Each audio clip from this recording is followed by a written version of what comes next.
Kita katakanlah percaya kepada Tuhan. Kalau saya tanya, saudara pernah melihat Tuhan? Tidak pernah. Loh, kenapa saudara percaya? Percaya kepada firman-Nya, kepada apa yang disampaikannya. Dan itu menjadi pondasi yang sangat kokoh, yang sangat kuat di tengah-tengah kehidupan kita. Yesus hanya katakan, pergilah, anakmu hidup. Dan dikatakan di sana, orang itu percaya akan perkataan yang dikatakan Yesus kepadanya, lalu pergi. Jadi percaya itu tidak bicara mengenai di ucapan kita, oh ya saya percaya. Bukan di situ saudara. Percaya selalu ada kaitan dengan tindakan nyata dalam kehidupan kita.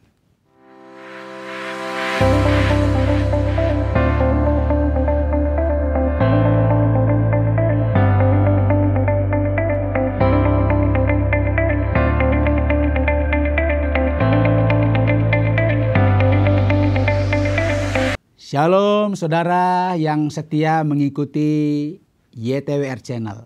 Tentunya saudara akan banyak belajar kebenaran firman Tuhan melalui channel ini.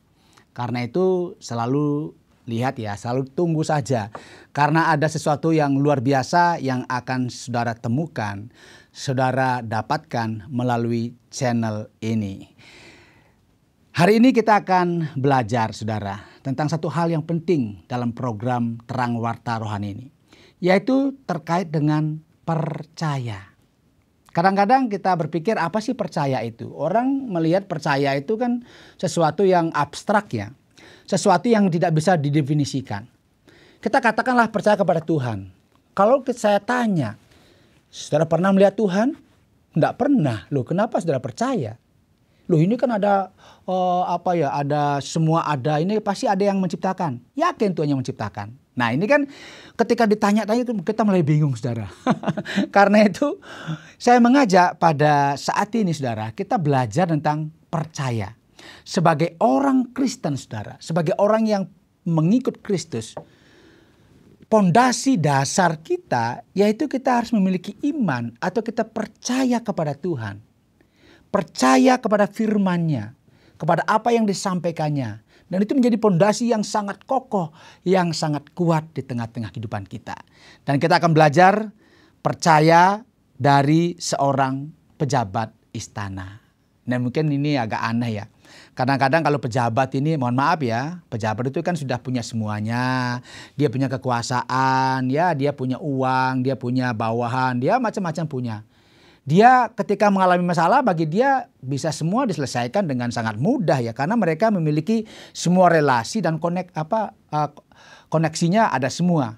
Tetapi kita belajar diungkapkan di dalam Alkitab ini ternyata ada pejabat istana, artinya dia memiliki kasta yang tinggi begitu ya.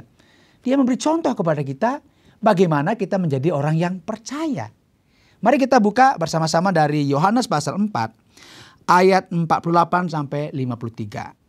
Injil Yohanes pasal 4 ayat 48 sampai 53. Saya akan bacakan untuk kita, untuk saudara. Maka kata Yesus kepadanya, jika kamu tidak melihat tanda dan mujizat, kamu tidak percaya. Pegawai istana itu berkata kepadanya, Tuhan, datanglah sebelum anakku mati. Kata Yesus kepadanya, pergilah, anakmu hidup. Orang itu percaya. Perhatikan saudara.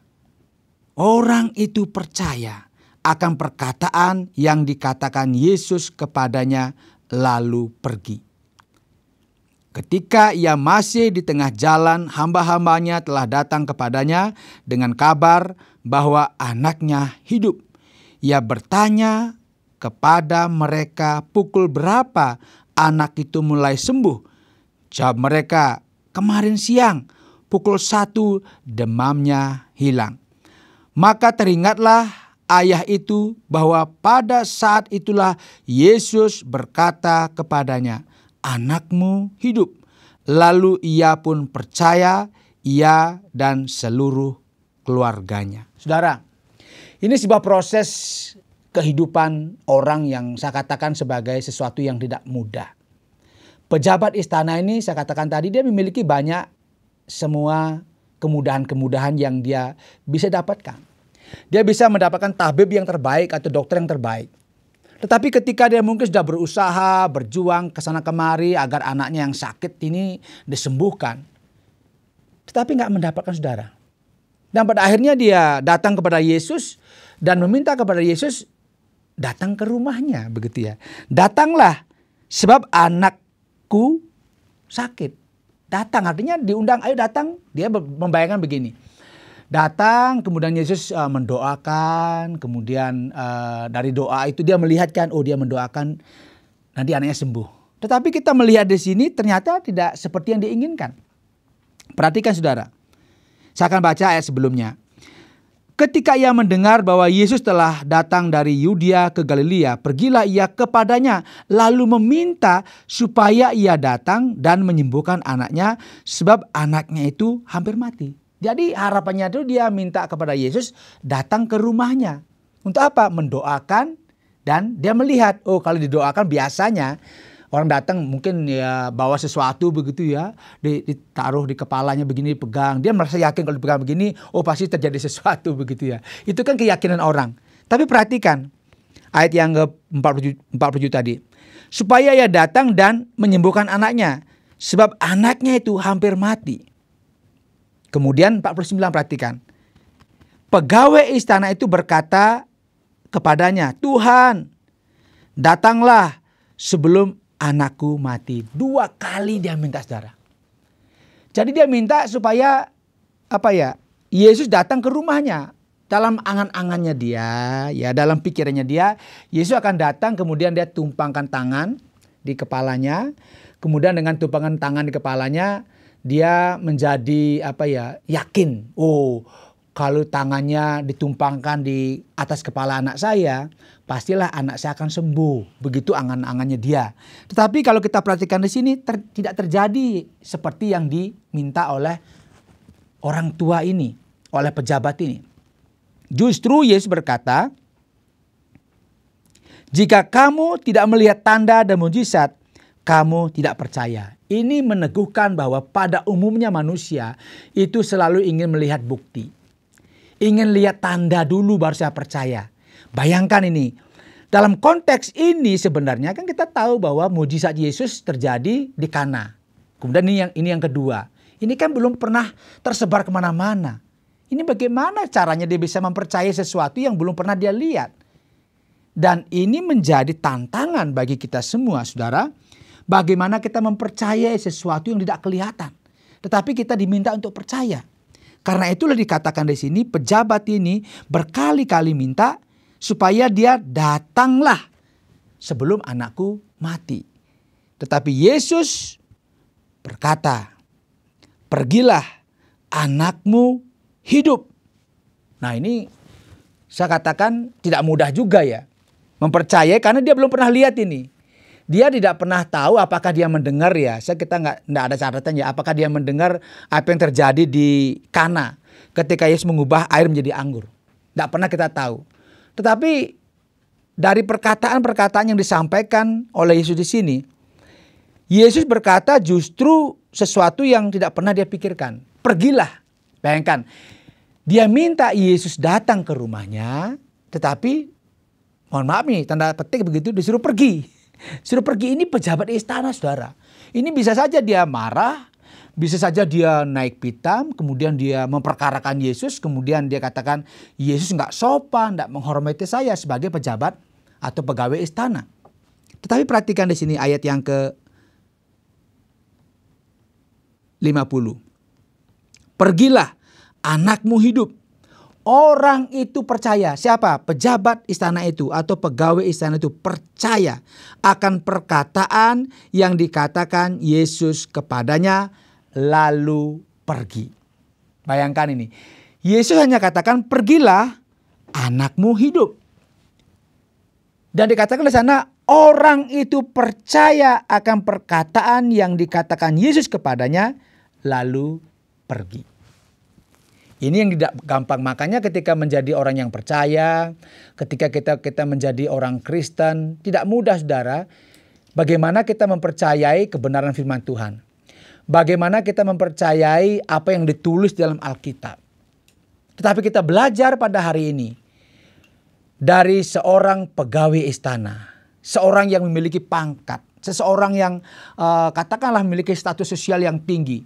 Tetapi dia mengajar kepada kita apa artinya percaya. Dia percaya kepada perkataan yang disampaikan oleh Yesus. Dia percaya. Ketika dikatakan di sini, pergilah anakmu hidup. Dia percaya. Dikatakan di sini, apa buktinya percaya? Lalu pergi. Jadi percaya itu tidak bicara mengenai di ucapan kita. Oh ya, saya percaya. Bukan di situ, saudara. Percaya selalu ada kaitan dengan tindakan nyata dalam kehidupan kita. Ketika kita tidak percaya dengan apa yang dikatakan oleh Yesus, pada saat itulah maka kita sedang memungkiri atau kita sedang tidak yakin dengan apa yang kita sebut sebagai sesuatu yang kita yakini selama ini. Kenapa? Kita hanya, kamu percaya? Ya, saya percaya. Tetapi tidak ada tindakan nyata dalam kehidupan kita. Itulah sebabnya dikatakan dalam ayat 50, lalu pergi, itu merupakan tindakan nyata. Jadi ketika kita bicara mengenai percaya, biasanya pada umumnya orang percaya kalau melihat sesuatu atau ada bukti. Jadi ketika orang tidak melihat sesuatu, belum ada bukti, sulit untuk percaya. Tetapi kita belajar dari pegawai istana ini. Dia tidak melihat bagaimana anaknya disembuhkan, tetapi ketika disuruh pulang, anak mau hidup, dia pergi saja. Itu percaya. Artinya dia tidak perlu melihat sesuatu dulu, tetapi mempercayai apa yang dikatakan. Nah, ini yang penting. Jadi Yesus katakan A, percaya saja. Lakukan saja. Jangan berpikir, benar enggak? Nah, kalau kita ragu-ragu, berarti kita nggak percaya. Percaya tidak berada dalam ruang hampa, seolah-olah semacam abstrak saja. Atau teori atau pengetahuan. Tidak, saudara. Percaya itu sebenarnya berada dalam tindakan nyata hidup kita sehari-hari. Berkali-kali kita diperhadapkan dengan banyak persoalan. Berkali-kali kita dilatih oleh Tuhan dengan diizinkan kita mengalami mungkin sakit penyakit, kesulitan, pekerjaan. Macam-macam kita hadapi. Kita dituntut belajar untuk percaya kepada Tuhan. Melihat bagaimana dia bekerja. Sama seperti pegawai istana ini. Dia percaya ketika dikatakan bahwa anakmu hidup. Suruh pergi. Anakmu hidup. Dia pergi, saudara. Seperti itulah seharusnya kita percaya. Ketika Tuhan katakan di dalam Alkitab A, kita lakukan saja A. Maka itu adalah bentuk dari kita percaya kepada Tuhan. Oleh sebab itu, saudara yang dikasihi oleh Tuhan sebagai pengikut Kristus, mari kita menjadi orang yang percaya dalam tindakan, dalam kenyataan sehari-hari, tidak dalam bentuk abstrak, teori atau definisi, tapi kita percaya di dalam tindakan nyata kita kepada firman Tuhan yang senantiasa kita baca dan dengarkan sehari-hari. Dan percayalah bahwa ketika kita percaya kepada sabdanya, di saat itulah sebenarnya kita menunjukkan bahwa kita percaya kepada Dia. Kiranya kebenaran firman Tuhan ini memberkati kita dan menuntun kita menjadi orang Kristen yang senantiasa percaya kepada Tuhan dan percaya kepada firman-Nya. Sampai jumpa dalam pelajaran selanjutnya. Tentunya di program Terang Warta Rohani di YTWR Channel. Tuhan memberkati kita. Terima kasih Anda sudah mengikuti program kami. Jika Anda diberkati, jangan lupa like, komen, dan share supaya Anda tidak ketinggalan setiap program terbaru kami. Jangan lupa juga untuk subscribe channelnya dan nyalakan loncengnya. Jika Anda ingin mendukung pelayanan kami, bisa melalui rekening kami berikut ini atau menghubungi kami di sini.